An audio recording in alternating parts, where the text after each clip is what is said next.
जय हिंद दोस्तों, मैं हूं आपका दोस्त केबी और डेली करंट अफेयर्स के एक नए वीडियो में आप सभी का स्वागत है। तो आज के इस वीडियो में हम 26 दिसंबर 2020 से जो भी महत्वपूर्ण प्रश्न आपकी परीक्षाओं में पूछे जा सकते हैं उन सभी प्रश्नों को डिस्कस करेंगे। तो आइए इस वीडियो की शुरुआत करते हैं।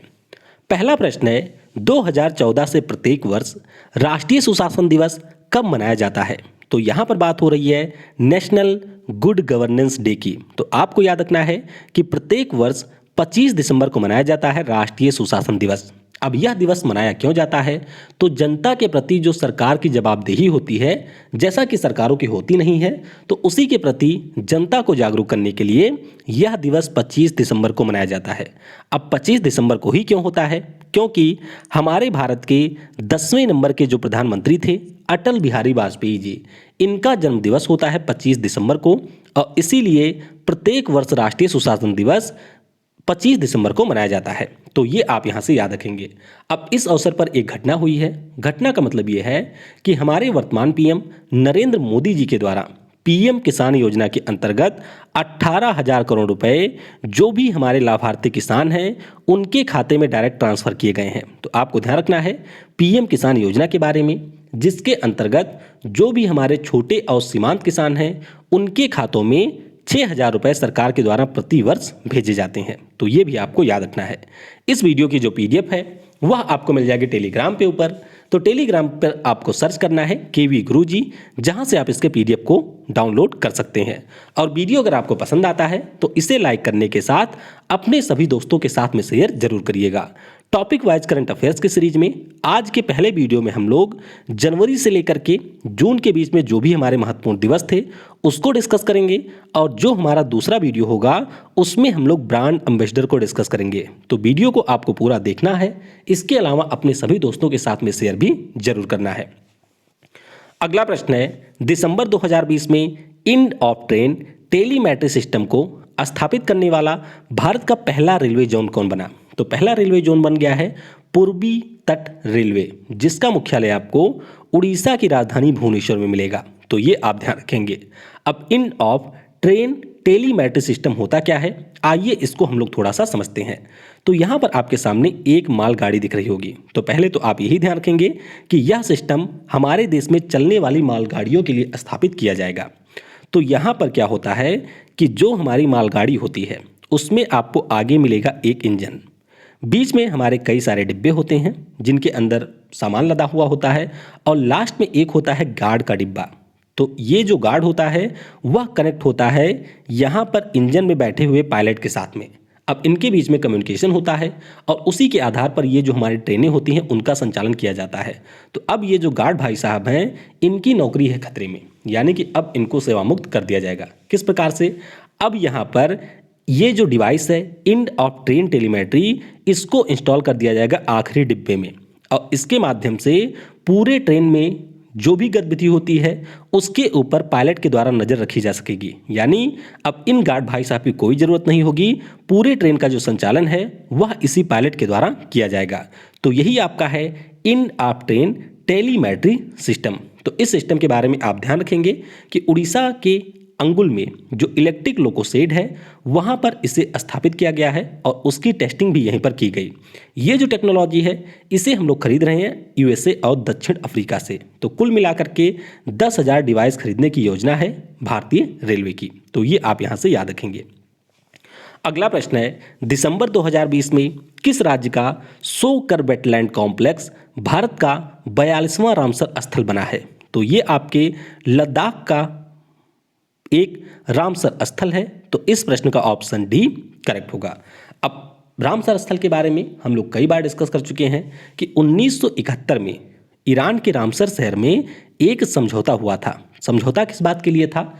इस समझौते के अंतर्गत जो भी पार्टिसिपेट देश थे उनके द्वारा ये निर्णय किया गया था कि हम अपने देश के जो भी वेटलैंड्स हैं यानी कि आर्द्र भूमियां हैं उनका संरक्षण करेंगे। और इसी समझौते के अंतर्गत जो भी दुनिया के महत्वपूर्ण वेटलैंड्स होते हैं उनको रामसर साइट का दर्जा दिया जाता है। तो इस प्रकार से हमारे देश में सोकर वेटलैंड 42वां रामसर स्थल बना है। तो पहले आप यही ध्यान रखेंगे कि कुल मिलाकर के 42 रामसर स्थल हो गए हैं। तो लद्दाख में कहाँ पर है? तो लद्दाख में आपको मिलेगा चांगथांग क्षेत्र, जहाँ पर आपको मिलेगा सोकर वेटलैंड कॉम्प्लेक्स। और सो मोरोरी के बाद में रामसर का ये लद्दाख का ये दूसरा रामसर स्थल बना है। अब सोकर कॉम्प्लेक्स की बात करते हैं तो ये हमारे दो वाटर बॉडीज से मिलकर के बनता है। एक तो हमारी फ्रेश वाटर की लेक है जिसका नाम है स्टार्ट स्पोक सो, तो सो का मतलब ही होता है झील, और एक है खारे पानी की झील जिसका नाम है सोकर। तो इन दोनों से मिलकर के बनता है सोकर कॉम्प्लेक्स। अब अभी हम लोगों ने डिस्कस किया था कि 4 अन्य नई रामसर स्थल हमारे देश में घोषित की गई थी, तो इनके बारे में भी आप ध्यान रखेंगे। कौन कौन सी हैं? एक तो है आसन, जो कि उत्तराखंड की पहली रामसर स्थल बनी। एक है कावरतल, जो कि बिहार की पहली रामसर स्थल बनी है। महाराष्ट्र का दूसरा कौन सा बना है? लोनार लेक। कौन सा? लोनार लेक। और एक हमारा बना है उत्तर प्रदेश में। तो उत्तर प्रदेश में टोटल इनकी संख्या हो गई है 8। और उत्तर प्रदेश वाले का नाम है कीथम झील। क्या नाम है? कीथम झील या सुर सरोवर झील, जो कि आपको आगरा में मिलेगा। तो इन सभी के बारे में आपको याद रखना है। अगला प्रश्न है, दिसंबर 2020 में किस केंद्रीय मंत्री ने स्वच्छता अभियान ऐप को लॉन्च किया? तो ये जो ऐप है इसे लॉन्च किया है हमारे केंद्रीय सामाजिक न्याय और अधिकारिता मंत्री यानी कि social justice and empowerment minister Thawar Chand Gehlot ji ने। तो इस प्रश्न का ऑप्शन सी करेक्ट होगा। अब ये ऐप है क्या? तो इस ऐप के माध्यम से जो भी हमारे अनसैनिटरी शौचालय हैं उन सभी के बारे में जियो टैगिंग की जाएगी, उनकी पहचान की जाएगी, और जो भी हमारे मैनुअल मेहतर होते हैं, मेहतर यानी कि जो आपके नाले वगैरह साफ करते हैं, उनकी पहचान की जाएगी। और वहाँ पर सरकार के द्वारा इस प्रकार की व्यवस्था की जाएगी कि मैनुअल वहाँ पर मेहतर काम ना कर सकें, और जो वहाँ पर खुले में शौचालय होगा उसको भी यहाँ पर और बेहतर तरीके से डेवलप किया जाएगा। तो इसीलिए सरकार के द्वारा स्वच्छ अभियान ऐप को लॉन्च किया गया है। अगला प्रश्न है, दिसंबर 2020 में हाई पावर इलेक्ट्रिक लोकोमोटिव्स विकसित करने वाला भारत विश्व का किस नंबर का देश बन गया है? तो भारत यहाँ पर बन गया है 6ठे नंबर का देश। तो इस प्रश्न का ऑप्शन सी करेक्ट होगा, यानी कि स्वदेशी तौर पर हाई पावर इलेक्ट्रिक लोकोमोटिव्स को विकसित करने वाला भारत दुनिया का 6ठा देश बन गया है। तो पहले आप ये ध्यान रखेंगे कि लोकोमोटिव्स का मतलब होता है रेल का इंजन। क्या होता है? रेल का इंजन। तो यहाँ पर भारत के द्वारा हाई पावर इलेक्ट्रिक लोकोमोटिव को डेवलप किया गया है। अब डेवलप कहाँ पर हुआ है? तो ये भी आप ध्यान रखेंगे, इसे डेवलप किया गया है बिहार के मधेपुरा में। किसने डेवलप किया है? तो फ्रांस की एक कंपनी है एल्स्टॉम। इसी के साथ में भारत सरकार के द्वारा या फिर आप कह सकते हैं भारतीय रेलवे के द्वारा वर्ष 2015 में एक समझौता किया गया था। समझौता ये था कि यहाँ पर एफडीआई के तौर पर एल्स्टॉम नाम की जो कंपनी है वह बिहार के मधेपुरा में निवेश करेगी और वहाँ पर इस प्रकार के हाई पावर इलेक्ट्रिक लोकोमोटिव्स का निर्माण किया जाएगा। तो फ्रांस, रूस, चीन, जर्मनी और स्वीडन के बाद में भारत दुनिया का 6ठा देश बन गया है जिसके द्वारा स्वदेशी तौर पर हाई पावर इलेक्ट्रिक लोकोमोटिव को डेवलप किया गया है। और आपको याद होगा कि हम लोगों ने डिस्कस ही किया था भारत की जो सबसे पावरफुल लोकोमोटिव है उसे लॉन्च किया गया था मई 2020 में। क्या नाम था इसका? तो इसका नाम था वैग 12। क्या नाम था? वैग 12 इसका नाम था और इसकी क्षमता थी 12,000 हार्स पावर। तो इसका नाम भी आपको याद रखना है। अगला प्रश्न है, उड़ीसा राज्य की सरकार ने किस संगठन के साथ मिलकर उड़ीसा कैरियर पोर्टल को लॉन्च किया? तो इसे लॉन्च किया है इन्होंने यूनिसेफ के साथ में मिलकर के। तो इस प्रश्न का ऑप्शन ए करेक्ट होगा। तो उड़ीसा राज्य के स्कूल और मास कम्युनिकेशन का जो विभाग है यानी कि उड़ीसा सरकार के अंतर्गत उसके द्वारा यहाँ पर जो सेकेंडरी और हायर सेकेंडरी में पढ़ने वाले छात्र हैं उनके लिए इसे लॉन्च किया गया है। तो ये पोर्टल काम क्या करेगा? तो मान लीजिए आप उड़ीसा राज्य के हैं, सेकेंडरी या फिर हायर सेकेंडरी के छात्र हैं, तो इस पोर्टल के माध्यम से आपके जो भी फ्यूचर का करियर होगा उसके संबंध में आप एक्सपर्ट की एडवाइस ले सकते हैं, यानी कि विशेषज्ञ से सलाह की व्यवस्था की गई है। और ये जो पोर्टल है यह 2 भाषाओं में उपलब्ध होगा। एक तो हमारी है उड़िया भाषा और दूसरी है इंग्लिश लैंग्वेज। तो ध्यान रखेंगे उड़ीसा कैरियर पोर्टल को यूनिसेफ के साथ में मिलकर के लॉन्च किया गया है। उड़ीसा की बात हुई है तो राजधानी आपको भुवनेश्वर में मिल जाएगी। राज्यपाल हैं गणेशी लाल, मुख्यमंत्री यहाँ के हैं नवीन पटनायक जिनकी पार्टी है बीजू जनता दल। उच्च न्यायालय आपको मिलेगा कटक में, और अभी यहाँ के मुख्य न्यायाधीश बने हैं जिनका नाम है डॉक्टर एस मुरलीधर। राष्ट्रीय पार्क आप ध्यान रखेंगे सिमलीपल और भीतरकनिका यहाँ के 2 राष्ट्रीय पार्क हैं। रामसर स्थल की बात करते हैं तो चिल्का झील और भीतरकनिका मंगेओ यहाँ के रामसर स्थल है। कुछ अन्य करंट अफेयर्स भी जान लेते हैं उड़ीसा से। तो यहाँ का जो राज्य सम्मान था उसे बदल करके अब सुनंदा पटनायक जी के नाम पर किया गया है। गरिमा नाम से एक सामाजिक सुरक्षा योजना भी यहाँ पर लॉन्च की गई। स्वच्छ जल की आपूर्ति के लिए Sujal drink from tap mission की पहल की गई है। जगह मिशन का दूसरा चरण यहाँ पर शुरू हुआ है। इलेक्ट्रिसिटी ग्राहकों के लिए मो विद्युत पोर्टल को लॉन्च किया गया है। इसके अलावा आप ध्यान रखेंगे ब्रह्मोस, सौर्य, स्मार्ट और निर्भय मिसाइल का यहाँ पर परीक्षण किया गया। अमा शहर और स्वच्छ शहर नाम के ऐप लॉन्च किए गए। गैर खनिज क्षेत्र में बल्क पार्क स्थापना की भी घोषणा की गई है। नित्यानंद नायक को सरला पुरस्कार दिया गया और भारतीय रग्बी टीम की स्पॉन्सरशिप ली है उड़ीसा ने अगले 3 वर्षों के लिए। तो ये सारी चीज़ें उड़ीसा से आप याद रखेंगे। अगला प्रश्न है, दिसंबर 2020 में किस राज्य की सरकार ने PR इनसाइट मोबाइल ऐप और वेब पोर्टल को लॉन्च किया? तो इसे लॉन्च किया है पंजाब राज्य की सरकार ने। तो इस प्रश्न का ऑप्शन डी करेक्ट होगा। तो पंजाब राज्य के वर्तमान में CM हैं अमरिंदर सिंह साहब, और इन्हीं के द्वारा अभी ये जो PR इनसाइट नाम का मोबाइल ऐप और वेब पोर्टल है इसको लॉन्च किया गया है। अब ये पोर्टल काम क्या करेगा? इस पोर्टल के ऊपर आपको विभिन्न न्यूज़पेपर की समाचार मिलेंगे, यानी कि 31 न्यूज़पेपर एजेंसियों को भी यहाँ पर इंटीग्रेट किया गया है। इसके अलावा जो भी पंजाब राज्य की सरकार की योजनाएं हैं या फिर प्रोग्राम हैं उनमें कौन कौन सी कमियां हैं इसे दूर करने का प्रयास किया जाएगा। प्रयास कैसे होगा? तो जनता यानी कि पंजाब के जो नागरिक हैं वे इस ऐप के माध्यम से फीडबैक देंगे और उन्हीं फीडबैक के आधार पर पंजाब की जो सरकार है उनके द्वारा योजनाओं और प्रोग्राम में जो भी कमियां होगी उनको दूर किया जाएगा। तो ध्यान रखेंगे PR इनसाइट इस ऐप का नाम है। पंजाब की बात करते हैं तो राजधानी आपको चंडीगढ़ में मिल ही जाएगी। राज्यपाल हैं BP सिंह बदनौर। उच्च न्यायालय यहाँ का चंडीगढ़ में है और मुख्य न्यायाधीश यहाँ के हैं रविशंकर झा। त्यौहार कई सारे यहाँ पर मनाए जाते हैं, जैसे कि होला मोहल्ला हो गया, बैसाखी हो गया, लोहड़ी हो गया, गुरुपूरब हो गया जो कि अभी मनाया गया है। तो ये सारे प्रमुख त्यौहार हैं पंजाब राज्य के। अगला प्रश्न है, दिसंबर 2020 में ATP अवार्ड्स में किस खिलाड़ी को फैंस फेवरेट अवार्ड से सम्मानित किया गया? तो ये पुरस्कार मिल गया है स्विट्जरलैंड के स्टार खिलाड़ी रोजर फेडरर को। तो इस प्रश्न का ऑप्शन बी करेक्ट होगा। तो यहाँ पर आप ध्यान रखेंगे कि लगातार 18वें वर्ष यानी कि 18 वर्षों से लगातार फैंस फेवरेट का जो पुरस्कार है ये मिल रहा है रोजर फेडरर को। कौन है ये? तो ये स्विट्जरलैंड के टेनिस खिलाड़ी हैं। वहीं पर आप ध्यान रखेंगे कि स्पेन के खिलाड़ी हैं रफाइल नडाल। क्या नाम है? Rafale Nadal. इनको स्टीफन एडवर्ग स्पोर्ट्समैनशिप अवार्ड मिला है लगातार 3री बार। तो दोनों के नाम आपको ध्यान रखने हैं। वैसे जो पुरुषों के लिए रैंकिंग आई थी उसमें शीर्ष स्थान पर रहे हैं नोवाक जोकोविच जो कि सर्बिया के टेनिस खिलाड़ी हैं। तो इनके नाम भी आपको ध्यान रखने हैं। ATP की बात करते हैं तो इसकी स्थापना 1972 में हुई थी। मुख्यालय आपको मिलेगा यूनाइटेड किंगडम की राजधानी लंदन में, और यहीं पर आपको एमनेस्टी इंटरनेशनल का भी मुख्यालय मिलेगा। तो ध्यान रखेंगे फैंस फेवरेट अवार्ड मिला है रोजर फेडरर को। वैसे खेल के जो पुरस्कार होते हैं इसके ऊपर मैंने कल ऑलरेडी वीडियो बना दी है, तो अगर आपने नहीं देखा है तो ऊपर के आई बटन पर उसकी लिंक मिल जाएगी, तो आप वहां से उस वीडियो को देख सकते हैं। अगला प्रश्न है, भारत और बांग्लादेश के बीच 51वें director general level border coordination meeting का आयोजन किस राज्य में किया गया? तो इसका आयोजन किया गया है असम राज्य में। तो इस प्रश्न का ऑप्शन ए करेक्ट होगा। अब यह जो मीटिंग है इस बार इसलिए इतनी महत्वपूर्ण है क्योंकि जब से इस मीटिंग का आयोजन हो रहा है 1975 से, उसके बाद में पहली बार ऐसा हुआ है कि जब दिल्ली से बाहर इसका आयोजन किया गया। तो ध्यान रखेंगे असम के गुवाहाटी शहर में अभी इसका आयोजन किया गया, और हमारे जो BSF के महानिदेशक हैं राकेश अस्थाना जी, वह भारत के प्रतिनिधि मंडल के तरफ से शामिल हुए थे, और बांग्लादेश का जो प्रतिनिधि मंडल था उसकी अध्यक्षता की वहाँ के बॉर्डर गार्ड बांग्लादेश के सफियुल इस्लाम ने। तो इनके नाम वैसे आपके लिए महत्वपूर्ण नहीं है।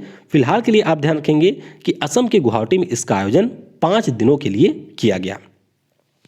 अगला प्रश्न है, दिसंबर 2020 में मुख्य न्यायाधीश शरद अरविंद बोबड़े ने किस राज्य में ई-सेवा का उद्घाटन किया है? तो इसका उद्घाटन किया गया त्रिपुरा राज्य में, यानी कि इस प्रश्न का ऑप्शन सी करेक्ट होगा। तो बस आप ध्यान रखेंगे कि जो हमारे वर्तमान में मुख्य न्यायाधीश हैं 47वें नंबर के, जिनका नाम है शरद अरविंद बोबड़े जी, तो इन्हीं के द्वारा त्रिपुरा उच्च न्यायालय का जो परिसर है वहाँ पर इसका उद्घाटन किया गया।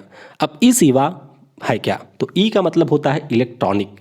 तो इलेक्ट्रॉनिक माध्यम से जो भी यहाँ पर लोग होंगे उनके लिए कानूनी कार्रवाई की जो प्रक्रिया है इसको और बेहतर बनाया जाएगा, यानी कि उनको न्याय जल्दी मिल सके, न्यायालय वे लोग जल्दी पहुंच सकें, उनके केस की सुनवाई जल्दी हो सके। इसी के लिए ई सेवा का उद्घाटन मुख्य न्यायाधीश के द्वारा किया गया। अगला प्रश्न है 2022 के Indian premier league cricket tournament में कुल कितनी टीमें भाग लेंगी? तो यहाँ पर अब कुल मिलाकर के 10 टीमें पार्टिसिपेट करेंगी। तो इस प्रश्न का ऑप्शन बी करेक्ट होगा। तो board of control cricket in India, BCCI, नाम मैं भूल जाता हूँ इसका अक्सर। तो बीसीसीआई की अभी जो वार्षिक आम बैठक होती है, यानी कि जो एनुअल जनरल मीटिंग होती है, इसका आयोजन अहमदाबाद में किया गया। तो अहमदाबाद की इस बैठक में ये फैसला किया गया कि अब 8 की जगह 10 टीमें भाग लेंगी 2022 के आईपीएल के संस्करण में। ये आपको ध्यान रखना है। वैसे आईपीएल इस साल हुआ था आपका यूएई में, जिसे जीता मुंबई इंडियंस ने 5वीं बार। तो ये आप यहाँ पर याद रखेंगे। अब जनरल मीटिंग में क्या क्या चीज़ें हुई इनके बारे में हम लोग थोड़ा सा आइए जान लेते हैं। तो पहले जैसा कि मैंने आपको बताया कि entry of 2 new IPL teams from 2022 edition ratified, यानी कि 2 अन्य नई टीमें शामिल होंगी।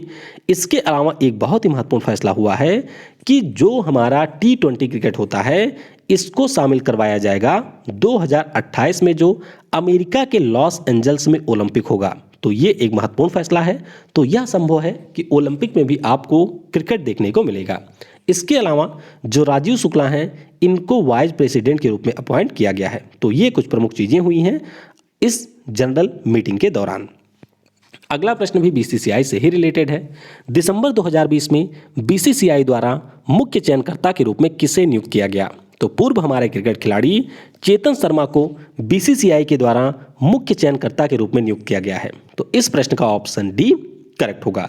तो चेतन शर्मा के बारे में आप लोगों ने सुना होगा, जो क्रिकेट को जानते होंगे, कि ये हमारे भारतीय टीम के पूर्व गेंदबाज रहे थे और इन्हीं को अब बीसीसीआई के द्वारा मुख्य चयन समिति जो है उसके रूप में नियुक्त किया गया है, यानी कि जो हमारे यहाँ की चयन समिति है उसके अध्यक्ष के रूप में नियुक्त किया गया है। तो आप कह सकते हैं मुख्य चयनकर्ता ये बने हैं। इससे पहले हम लोगों ने डिस्कस किया था कि जो सुनील जोशी हैं उनको बीसीसीआई के द्वारा राष्ट्रीय पुरुष टीम के मुख्य चयनकर्ता के रूप में नियुक्त किया गया था। तो यहाँ पर सुनील जोशी आप ऐड कर लेंगे। बीसीसीआई की बात करते हैं तो स्थापना हुई थी दिसंबर 1928 को। मुख्यालय आपको मुंबई में मिलेगा।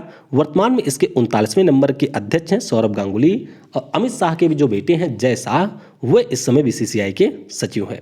तो ये रहे हमारे महत्वपूर्ण प्रश्न। आइए कुछ अन्य चीज़ें भी जान लेते हैं। लोकसभा सांसद हैं भारतीय जनता पार्टी से गौतम गंभीर, और इन्होंने अभी दिल्ली में जो भी लोग हैं उनके लिए जन रसोई कैंटीन शुरू करने की घोषणा की है। अमेरिका में एक आपको राज्य मिलेगा जिसका नाम है न्यू जर्सी। तो न्यू जर्सी की जो सीनेट है उसके द्वारा अभिनेता धर्मेंद्र को लाइफ टाइम अचीवमेंट पुरस्कार से सम्मानित किया गया। तो ये आप यहाँ पर ध्यान रखेंगे। और एक महत्वपूर्ण प्रश्न आपकी परीक्षा में पूछा जा सकता है, जो कि है कि बार्सिलोना फुटबॉल क्लब के खिलाड़ी हैं लियोनेल मेसी। वैसे तो ये हैं अर्जेंटीना के, बार्सिलोना फुटबॉल क्लब के लिए खेलते हैं और इन्होंने अभी 644वां गोल किया है। और इसी के साथ साथ पेले को पीछे करके किसी पार्टिकुलर फुटबॉल क्लब की तरफ से सबसे ज़्यादा गोल करने वाले खिलाड़ी बन गए हैं लियोनेल मेसी। तो इनका नाम आपको जरूर ध्यान रखना है कि अब एक पार्टिकुलर फुटबॉल क्लब की तरफ से सबसे ज़्यादा गोल करने वाले खिलाड़ी बन गए हैं लियोनेल मेसी। कल मैंने आपसे पूछा था कि टेस्ट क्रिकेट के इतिहास में सबसे ज़्यादा 600 विकेट लेने वाले दुनिया के पहले गेंदबाज कौन बने। तो कई सारे लोगों ने इसका उत्तर गलत दे दिया था। तो ध्यान रखेंगे जेम्स एंडरसन, जिन्हें हम लोग जिमी एंडरसन के नाम से जानते हैं, इंग्लैंड के ये तेज गेंदबाज हैं और ये 600 विकेट लेने वाले दुनिया के पहले तेज गेंदबाज बने हैं। तो इनका नाम आपको याद रखना है। वैसे अगर हम लोग बात करते हैं तो टेस्ट क्रिकेट में सबसे ज़्यादा विकेट किसने लिया है, तो ये लिया है मुथैया मुरलीधरन ने। इनके नाम पर 800 विकेट का रिकॉर्ड है। शेन वॉर्न जो कि स्पिन गेंदबाज थे ऑस्ट्रेलिया के, इनके पास में 708 विकेट का रिकॉर्ड है। और हमारे भारत के हैं अनिल कुंबले, जिनके पास में 619 टेस्ट विकेट का रिकॉर्ड है। तो आप ध्यान रखेंगे कि जेम्स एंडरसन 600 विकेट लेने वाले दुनिया के पहले तेज गेंदबाज बने हैं। और इन्हीं के हमवतन खिलाड़ी हैं यानी कि स्टुअर्ट ब्रॉड, इन्होंने भी टेस्ट क्रिकेट में अभी 500 विकेट पूरा किया है। तो दोनों के नाम आपको याद रखने हैं। आज के वीडियो से आपके लिए प्रश्न है, प्रत्येक वर्ष विश्व तंबाकू निषेध दिवस यानी कि वर्ल्ड नो टोबैको डे कब मनाया जाता है? तो इस प्रश्न का उत्तर आपको नीचे कमेंट सेक्शन में देना है। बाकी वीडियो आपको कैसा लगा इसके बारे में भी आप नीचे कमेंट में बता सकते हैं। Thanks for watching. जय हिंद, जय भारत, और सबसे जरूरी, पढ़ेगा भारत तो बढ़ेगा भारत।